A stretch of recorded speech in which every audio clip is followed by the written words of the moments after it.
Make sure you check out our online store where we work with our graphic designer to create stunning garment and product designs that feature a wide variety of aircraft types such as British fighters, World War II aircraft, American bombers, Russian fighters and much more.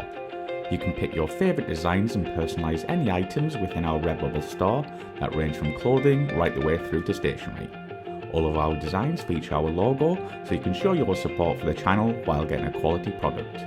You can head to our website aircrewinterview.tv and click store, or go to redbubble.com/people/AC interview. Thank you and enjoy.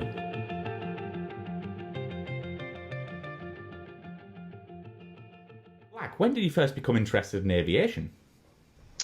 I guess that must have been my mid-teens, probably, Mike. The house was full of memorabilia from my father. Not full, the odd picture, the odd plaque, the odd model. And both my father and his two brothers flew in the Air Force. So it was natural that I'd have an interest, and I've made loads of models and hung them from the ceilings, gathering dust to my mother's disgust. So what year did you actually join the RAF, and could you talk us through some of the aircraft you started training on? I can. I was very fortunate to get a thing called an RAF scholarship in my mid-teens, which taught me to fly on a thing called the Air Coupe, a little airfield called Stapleford Tawney, where Johnny Johnson, the RAF fighter base, first started. I went to Cranwell at about 18 and started on the Chipmunk in my first year. It's a 3-year course in those days. And after a year on the Chipmunk, just about once or twice a week to keep you interested, they put us onto the Jet Provost for years 2 and 3, and at the end of year 3, graduate from Cranwell with white wings on the JP. We followed on from there. So what was your first operational aircraft you got assigned to? I was lucky enough to get onto the Hunter, and that had been my ambition from a young age. Wow. Beautiful aeroplane, huge fun to fly, attractive. If an airplane looks right, Mike, it usually flies right, and I certainly found that with the Hunter. And my first squadron was 8 Squadron in the Middle East. So what was the role of the Hunter on 8 Squadron when you joined? It was called DFGA, and we cherished the D bit. It was a day fighter ground attack squadron. We tried not to fly at night if we possibly could avoid it. 15 minutes every 6 months was about all we ever did, just to stay current. And so it was purely mainly low-level navigation and bombing, strafing, and rocketing. And then at high level, it was formation and air combat. So what was the Hunter like to fly? I heard it's an absolute pleasure to fly, but what were your experiences on the aircraft? I'll go back to what I said about the Jet Provost. When you're young, you don't really know that much about aeroplanes. And to me, it was just wonderful. It was, for once you were on your own, and that's the exciting bit. You're strapped into a single cockpit. There's just you there. So you felt in charge, whether you were or weren't. You felt like you were. It was faster, and it had complete weapons capability, which I'd never flown before. It was an absolute delight. I think that the picture you take away from it, I can remember from training in Wales, flying in formation with someone at low level, just looking at the lines of this aeroplanes, it looked the most beautiful aeroplane, and it flew like that. It had the odd vice, most of which you knew about. One was that if you were at too high a speed with flap down, you didn't have enough tailplane authority to pull out. And people in the 70s were still being killed by that. And it used to have a thing called Dutch roll, which I learnt about but didn't really understand until I went back to refresh on the airplane much later as a wing commander.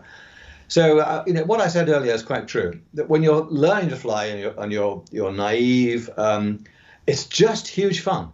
And the Hunter was just a lovely, pretty, fun aeroplane. So how long did you spend on the Hunter? I didn't get too much time. My first tour was one of those short tours in the Middle East. So I did 4 months on the OCU on 234 Squadron. I then did 13 months plus on the squadron, and then another month, as I said to you before, retreading when I went back to flying after 2 ground tours. So probably 18 months overall, no more than about 500 or 600 hours. Everyone treasured, though. And then, obviously, you got posted to the mighty Phantom. So what were your first thoughts of the aircraft? Well, my first thoughts were disappointment because I wanted to go and fly Harriers. That was what I wanted to fly next. But I was delighted to go on another fighter. My first thoughts were, this is a bloody big aeroplane. It really is. And having flown in the Gnat, which was minute, and the Hunter wasn't much bigger, when you first climbed into a Phantom cockpit, it's like sitting in an armchair in the middle of a large drawing room. There's room everywhere. And over the years, I put squash kit, weekend bags, everything inside the cockpit. All the switches were large and made for a big, hammy hand, whereas things like the Hunter and the Harrier, for example, little tiny switches, which your gloved hand could just about connect with. But everything on the Phantom was big, and it had 2 engines, and it went incredibly fast, and it carried lots of stuff. So my first impression was, this is big, this is new, this is American, and most of all, I'm going to have to learn to fly with a navigator. Exactly, yeah. So what was the role of the Phantom with the RAF at the time you joined the force? It was entirely ground attack. Well, I say entirely. We were capable of doing air defense, and it was a genuine multi-role airplane. So I probably started that answer incorrectly. It was a multi-role fighter, and the first in the RAF's infantery to be genuinely multi-role. I mean, you could carry umpty-ump missiles along with your ground attack, bombing, rocketing, guns. It was a real eye-opener, and perhaps the best way to explain that is, in Singapore on my first squadron, we did some affiliation with a Mirage squadron, and the idea was we would attack a target against Mirage defenses. They knew where we were coming from. We had to either come from the north or the south, and they would set a defense up. We found them on radar, shot them down, and that was the end of it. And they reckoned we were the world's worst sports because we said, it's game over, we've just shot you down. What they hadn't realized, although we were equipped with bombs and rockets and guns, we also had the ability to use air-to-air missiles to take out defensive patrols. And even then, these Mirage pilots from the Australian Air Force hadn't really conceived of what a brilliantly multi-role airplane the F-4 was. Absolutely. So what kind of flying training would you be conducting at this time, and how did the aircraft handle? We did an awful lot of low flying. When I did the fighter weapons course, we were a bit behind on time, so we'd be doing weekend flying, creating a lot of noise at very low level with the F4 all over England, because it had massive range too. You could fly high level all over Scotland, up to Scotland, fly all over Scotland, and then climb back and do a high level recovery. So mainly it was attack, weaponry, what we called SAPs, simulated attack profiles, where you'd do a high level transit to the area, attack a target, probably against some form of people who'd been put out there to provide defenses. So a lot of low flying, a lot of weaponry, a lot of operating in bad weather, which was really good value. Don't forget, I learned in bad weather, and I went out to Bahrain where we hardly ever saw any clouds. So really important to get used to flying in UK weather, in terrain like Scotland, where you've got valleys, hills. Wales, just the same. It was a real eye-opener in terms of the ability to operate in bad weather and to operate in formations. And as I said earlier, learning to fly with a navigator. It was a different thing altogether. But, once you got used to it, it was okay. Yeah, so how did you find it coming from a single seat to working with a navigator? Was it a difficult, symbology there? The funniest thing was how you actually met up with your navigator, because on the course we realized that they were putting navigators and pilots through. Some pilots and navs knew each other before, so they crewed up. I was a bit naive as to how it was done, but I also didn't want to commit myself too early to flying with somebody. And I ended up flying with a lovely guy who had got lots of experience in air defense on the Javelin. And he helped me through. I mean, basically, he knew all about flying with pilots, because the strange thing about navigators is they've always flown with pilots. Mm-hmm. Pilots, of course, have never flown with a navigator. So he helped me, introduced me, and Once you get used to it, I think it was the way to go. I flew in the back seat with friends in Harriers and was able to operate as a backseater, finding other targets for him. Hey, there's a guy at 4 o'clock. Oh, hadn't seen that, he said. Even guys who flew single-seaters began to realize that there was value in flying in a two-seat airplane. So in the end, an education, you learn a lot about yourself, and you learn a lot about the guy in the back. Exactly. So let's talk about your first frontline squadron, and what was the role of the squadron you were based with? I went to 6 at Coningsby, co-located with the OCU. It was the 3rd Phantom course. We topped up 6 Squadron, and it was full of really, really experienced people, which was a bit of an eye-opener to me and to the other young guy pilot who joined with me. We were very much the junior pilots, even though we got nearly 1,000 hours on airplanes. The most exciting thing was night ground attack. I did the first weapons instructor course at Coningsby, came back, and with my navigator, a fellow called Forbes Pearson, we had to introduce night attack. Now, the reason for this was, at this stage, the Warsaw Pact had put all their aircraft in shelters. We hadn't yet done that in the UK or Germany, for example. And the idea was, how can you surprise an enemy that's got very good equipment, is ready for you? And we thought, well, maybe night's the way to go. So we ended up tossing Lepus flares and then dropping bombs under the Lepus flares. But the training for that was almost the hairiest thing I've ever done. As a QWI in the back seat, teaching someone to drop bombs at low level is not my favorite occupation. I can tell you that for nothing. What sort of flying would you normally conduct? Was it like mainly air to ground then, and then 6 Squadron, or did you do any DACT? The DACT wasn't as formalized as it became later on, because places like Decimomannu, which had its own air combat maneuvering instrumented range, we didn't have that. So we didn't do formal DACT. There was a lot of informality about it. If you found a Harrier or a Jaguar, you attacked it at low level. In those days, you could low fly almost over the whole of the UK. Mm-hmm. So it was informal. And because our job was to get bombs onto the target, the idea mainly was to avoid the need to engage another aeroplane. You could do that with a navigator saying, well, there's a patrol up there at 11 o'clock, we'll kick right about 30 or 40. So you'll avoid. I mean, it's always better to avoid than engage, just in case you lose. Of course, yeah. So how long did you spend on 6 Squadron, and what did you do after this tour? I spent about 2 years on the squadron, which included 3 or 4 months doing that weapons instructor course. And after that, I spent about 8 or 9 months on the OCU. I was moved there to become an instructor. And then I was lucky enough to get posted to the USA, and I then went to the USA after the OCU. The OCU taught me something, a mild story I should tell you. I've been on this OCU about, 3 or 4 months, and I was due for a check ride with the boss of the OCU, who was wing commander. And we went out to check the airplane out, and I climbed in the back seat, and I was scratching my head. There was something wrong with the airplane. I couldn't work out what it was.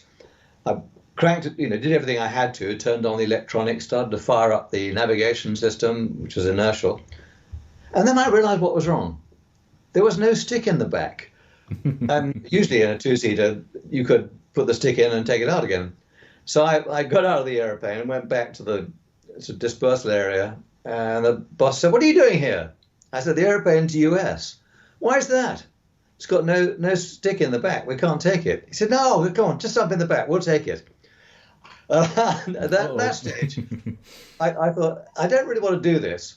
There's a good reason for it, because he was a lovely bloke, a fellow called Barbani. But about 2 months before, he'd flown through the trees at low level and come back with a bit of a forest all around his airplane. And I wasn't particularly keen on flying around at low level with this guy with no stick in the back. Obviously. But what it did do is it made me even more respectful of the role of the nav in the back. If you can't fly the airplane, it's like being a passenger in a car, you get airsick, most unpleasant. Yeah. In particular, this guy was doing lots of weaponry, chucking himself at the ground.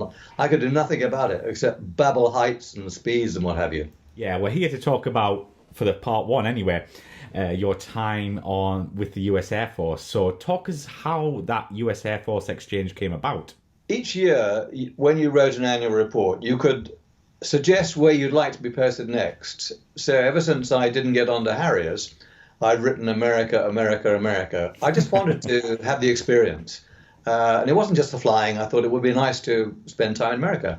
And lo and behold, I was lucky enough to get posted there.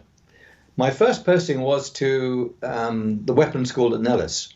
And having got onto the weapons school at Nellis, I was about to move there when they told me that the posting had been changed because the fellow who was there ahead of me had real problem with something called Secret No Foreign. It effectively made his job impossible. He couldn't have access to the information he needed. So he felt that it was not worth posting another RAF guy there. But both the posters in the RAF and the US came up trumps and moved me to Luke, which was not far away at Arizona.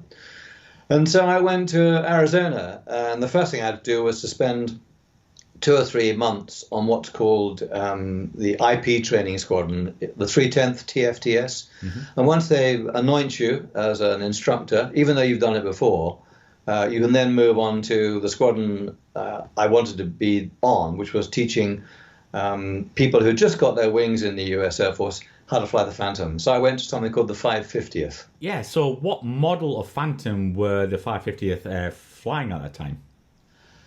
It's a bit like wartime when the people who trained people on the Spitfire, the OTUs, had the old Mark 1s and Mark 2s. Mm-hmm. We had the F4C, which is a pretty old airplane.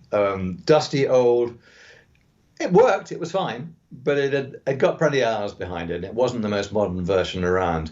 But all we were trying to do was to release bombs and weapons, do air-to-air, and teach kids how to fly the airplane from an almost an ab initio position. So it was okay for the job. Different engines from the UK, the J79, the only one that ever stopped on me. But again, people will tell you can tell the difference between the two engines. Yeah, you probably can. The reheat on the F4 flown by the RAF took a couple of seconds to bite. It came in straight away on the J79. Whether ours were more powerful, I think they probably were. But again, I'm not an expert. Yeah. So let's talk through some of your ground training when you arrived at Luke and how it differed compared to the RAF.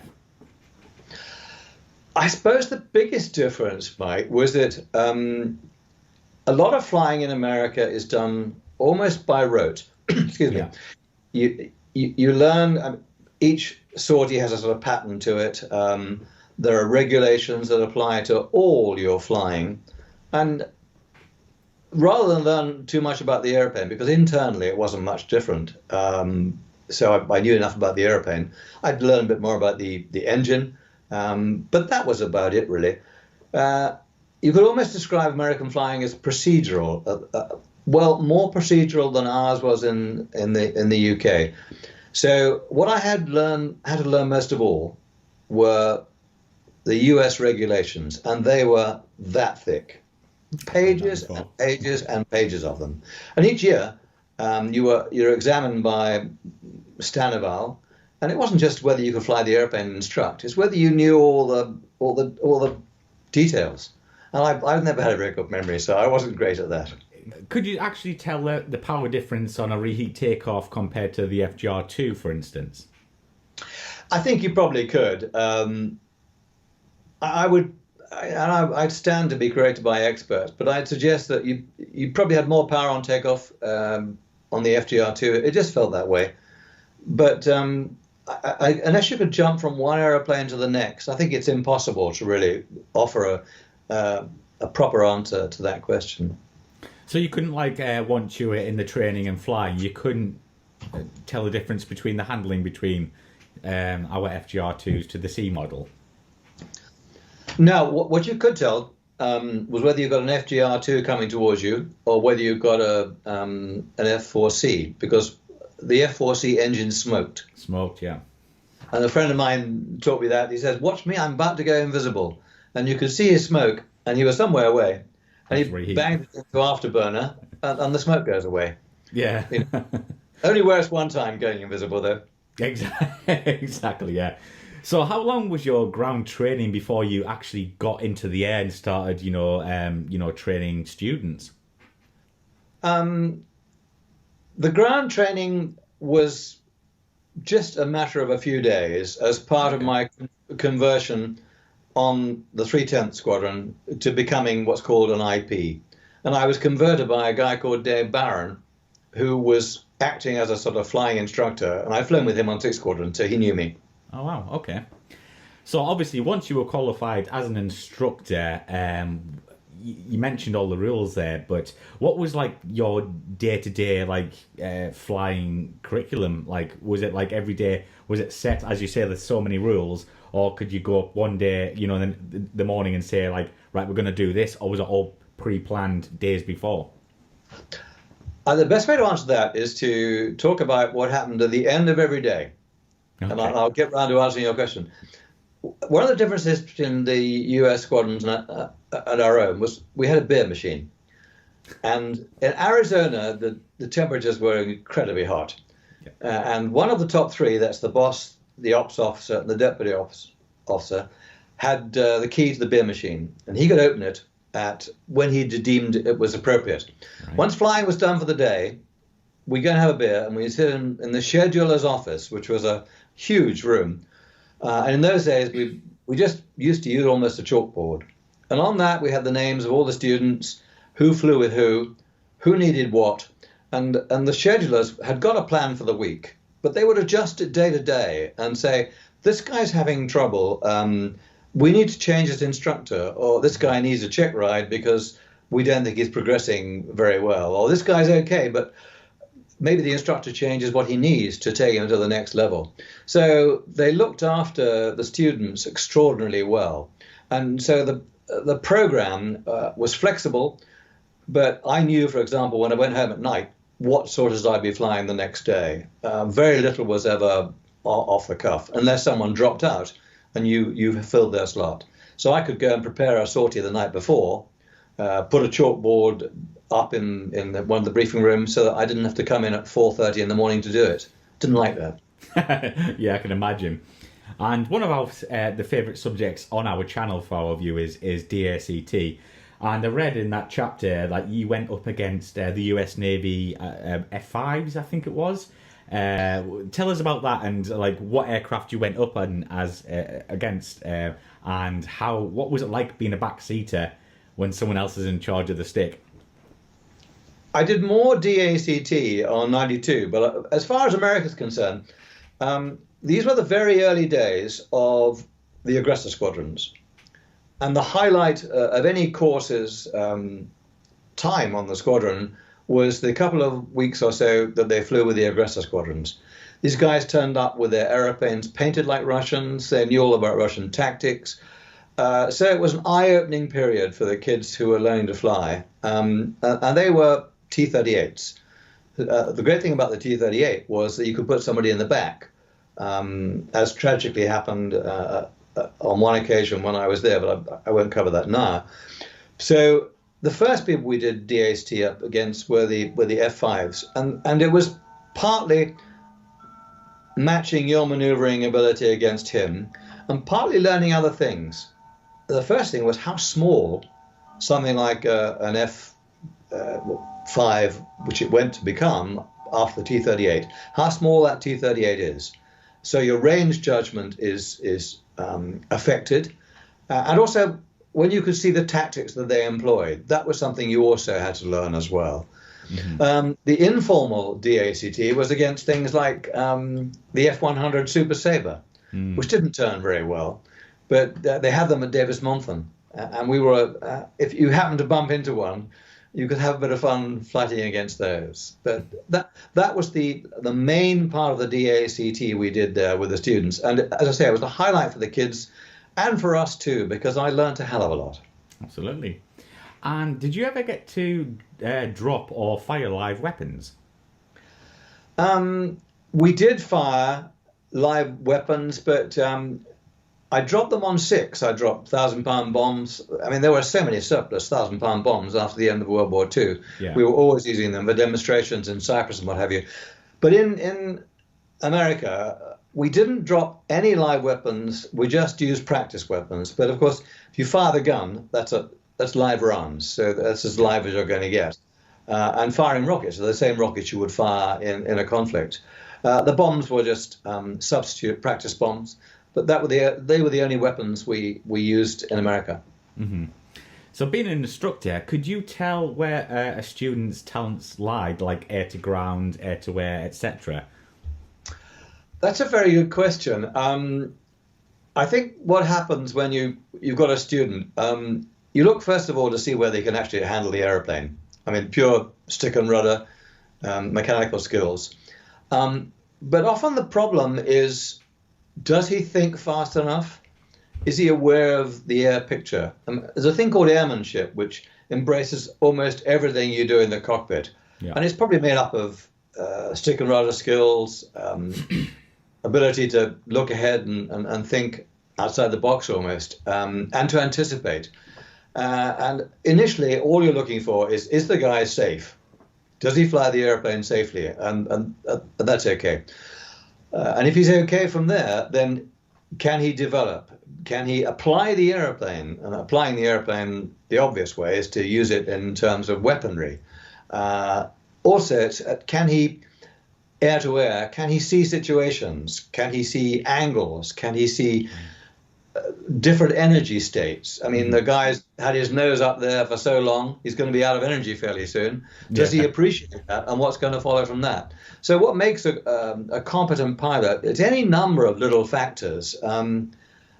Also, I think as an instructor, and I'm not a pure instructor, do you get on with the guy? Is he easy to get on with? If you can establish a rapport with a guy, I think he's easier to teach too. I mean, it's probably like, I don't know if you're married and your wife, you taught your wife to drive. People have those sort of issues. You know, she may be a wonderful driver, but maybe you don't want to teach her to drive. Yeah, I'm not sure that's your question. Yeah, totally. And this could be I don't know if you have many, but I want to at least hear one story here, Black. Did you have any scary moments while being an instructor over in the US? The answer to that question is probably two. One came very early on, and it wasn't actually in the air, it was on the ground. When I arrived on the 550th as a fully fledged instructor about to teach kids to fly this airplane, I walked into the boss's office for my arrival interview. A very impressive man, cool, quiet, chewing away on his toothpick. I like that story, yeah. Come in, English kid, sit down. And I sat down. He said, I'm only going to tell you one thing. The turkey in the front's out there to kill you, and given half a chance, he will. I really, I didn't really expect to hear that. Yeah. The first moment from my boss. But it was something I'd never really considered before. And I bore it in mind, and it's partly because you're dealing with Americans. You think Americans think the same as you. They probably do, 95% of the time. But it's like the words that are common but have different meanings in our two languages. So I took that. That was a shock and a surprise. And the other scary moment occurred to me on the ground. And again, you'll probably recall this. I was about to take off one day, and the whole base got grounded. I was literally on the end of the runway about to take off, and they grounded everybody. And the reason they grounded everybody was there had been a mid-air, a 3-ship had taken off, and 2 of the 3 had collided. And the 2 who collided were the number 2 of the F4 pair and the aggressor T-38 with a student in the back. And that was my deputy flight commander and one of the students on the course. And I didn't know what was wrong until I came back to the squadron. And again, Bob Rossmeisel's words came back to me when I came back to the squadron. So it wasn't scary in the sense that, wow, that's dangerous. It was bringing home to you that this is a dangerous occupation. Absolutely, yeah. And on a personal side, what were the big differences for you, obviously arriving at, Luke Air Force Base compared to the UK and the RAF? Two or three things. Firstly, no one knew what a squadron leader was. It could have been some kind of sergeant as far as they were concerned. Right. And I was poor as a church mouse because by comparison with all my colleagues who were junior in rank, I lived in a base quarter, which is okay. They all had houses with swimming pools and, they were quite well off. So economically, it was a challenge. The other thing, they were wonderfully friendly and the atmosphere was fabulous, just like a UK squadron, and that they worked together really well. Our time when we weren't flying, we worked brilliantly as a bunch of people together. But the biggest shock was landing in Phoenix. Leaving the UK when we were on 3-day weeks, petrol was going through the roof in terms of its cost, and there was a ban on use of electricity, so no lights were on. I arrived in Phoenix, and every light in the whole of Arizona was on. Neon everywhere, no shortage of gas, no nothing. You see, I picked up gas. I can't call petrol anything other than gas. No. So they were the biggest changes, but it was the kindred spirits of being on American Squadron was very much like the UK's, with one other exception. We had our own doctor. Each squadron had its own doctor, which is brilliant. Yeah.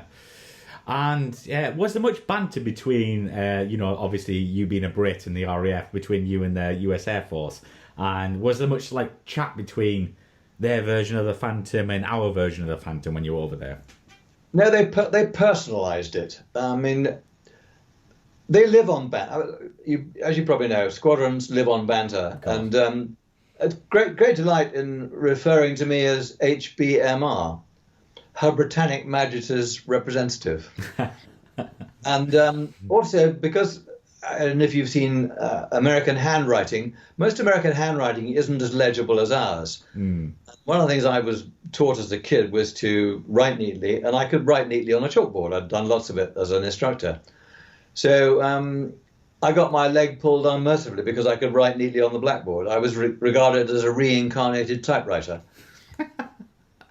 Oh, bloody hell. That's a great story. So, before we wrap up your time with the US, do you have any memorable moments while flying the actual F-4C that stick out in your mind? Just one moment. There was one particular guy I was very close to. A really brilliant aviator, very un-American, very quiet, very self-contained, very well educated. He went on to become a professor. He didn't make a thing about being cool, but he'd flown 850 or so hours in Vietnam. Crikey. 3 tours, 450 missions. The first one was in the backseat of another pilot. They had a system whereby senior people got combat time in, and they took with them an experienced pilot in the back. So his first 150 missions were in the backseat of an experienced pilot. And the moment I remember with this guy, we were doing low-level reconnaissance. 4 of us in a formation, and he was with another young student who'd found what we were looking for, which was a trail of lorries through a sort of desert passageway. And he started, he put his finger on the transmit button and just kept on transmitting about what was going on. And all Dave Rickett said, as this aeroplane drifted towards him, getting closer and closer while the bloke's babbling away on the RT, when he finished, Dave said, "Don't hit me then." Brilliant. No screaming, shouting, get out of the way, just don't hit me then. With which this guy just almost disappeared upwards in panic. it just explained to me how cool that guy was without ever trying to be. Massive Absolutely. respect for that guy. Totally, yeah. So yeah, how long did you spend over in the US? And obviously you enjoyed it. And how many hours did you get on the F4C? Oh, I guess I must have spent something like 2.5, nearly 3 years there, and I can't tell you offhand, but I'm guessing it was probably around 600-700 hours on the F4C. And if they'd allowed me to stay by transferring my rank and picking up their pay grade, I'd have stayed. Absolutely, yeah.